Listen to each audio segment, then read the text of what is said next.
তিন দিনের সফরে ঢাকায় পৌঁছেছেন পাকিস্তানের উপপ্রধানমন্ত্রী ও পররাষ্ট্রমন্ত্রী ইসহাক আলী দার। দুপুর 2টার দিকে হযরত শাহজালাল আন্তর্জাতিক বিমানবন্দরে পৌঁছান তিনি। তাকে স্বাগত জানান পররাষ্ট্র মন্ত্রণালয়ের সচিব ডক্টর মোহাম্মদ নজরুল ইসলাম। এই সফরের সময় দুই দেশের মধ্যে 6টি সহযোগিতা চুক্তি সইয়ের কথা রয়েছে।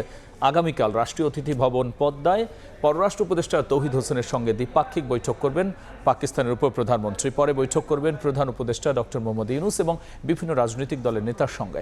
3 দশকেরও বেশি সময় পর পাকিস্তানের পররাষ্ট্রমন্ত্রী পর্যায়ের দ্বিপক্ষীয় সফর এটি।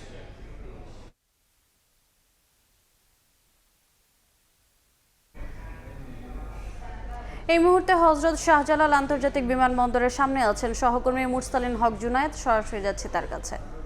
জুনায়েদ, 3 দিনের সরকারি সফরে কিছুক্ষণ আগেই বাংলাদেশে অর্থাৎ রাজধানী ঢাকার হযরত শাহজালাল আন্তর্জাতিক বিমানবন্দরে বিশেষ ফ্লাইটে করে অবতরণ করেছেন পাকিস্তানের উপপ্রধানমন্ত্রী এবং পররাষ্ট্রমন্ত্রী ইসহাক দার। এবং ঠিক এখন থেকে 2-3 মিনিট সময় আগেই কিন্তু তিনি বিমানবন্দর ছেড়েছেন। তিনি উঠছেন রাজধানীর হোটেল ইন্টারকন্টিনেন্টালে, সেই উদ্দেশ্যে তিনি চলে গেছেন। এবং এখন পর্যন্ত যে বিষয়টি বাংলাদেশ এবং পাকিস্তান অর্থাৎ দুই দেশের মাধ্যমে যে খবরটুকু এখন পর্যন্ত জানা গিয়েছে যে চুক্তি এবং সমঝোতার স্মারক সহ সই হওয়ার সংখ্যা রয়েছে প্রায় 6 থেকে 7টি। এবং ইসহাক দার এই যে তার 3 দিনের সফর, এই সফরে তিনি পররাষ্ট্র উপদেষ্টা, প্রধান উপদেষ্টা, রাজনৈতিক দলের নেতৃবৃন্দ সব বেশ কিছু গুরুত্বপূর্ণ বৈঠকও কিন্তু করবেন।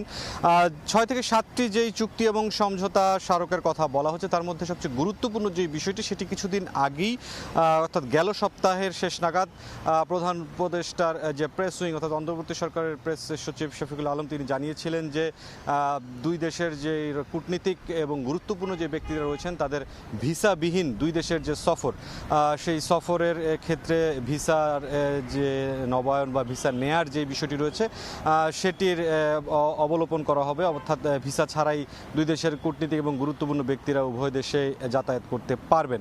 এই বিষয়টি যে গুরুত্বপূর্ণ বহন করছে, কেননা এই দীর্ঘ একটি সময় ধরে কিন্তু বাংলাদেশ এবং পাকিস্তানের মধ্যকার যে দ্বিপাক্ষিক সম্পর্ক সেটি একটি শীতল পরিস্থিতিতে রয়েছে। এছাড়াও আরও বেশ কিছু বিষয় রয়েছে এই এমওইউর যেই বিষয়গুলো আছে, তার মধ্যে অন্যতম যেই বিষয় এখন পর্যন্ত জানা গেছে যে চূড়ান্ত হওয়া এমওইউগুলো হচ্ছে দুই দেশের বাণিজ্য বিষয়ক জয়েন্ট ওয়ার্কিং গ্রুপ গঠন, সংস্কৃতি বিনিময়, দুই দেশের মধ্যে ফরেন সার্ভিস একাডেমি সহ আরও বেশ কিছু সমঝোতা স্মারকেরও কিন্তু বিষয় রয়েছে। আজকের দিনে ইসহাক দারের গুরুত্বপূর্ণ কোনো শিডিউল নেই। আগামীকাল সকাল থেকেই তিনি দ্বিতীয় দিনের ব্যস্ততম সূচি পার করবেন। এই ছিল এখন পর্যন্ত আন্তর্জাতিক বিমানবন্দর থেকে সবশেষ। সরাসরি যুক্ত ছিলাম হযরত শাহজালাল আন্তর্জাতিক বিমানবন্দরে।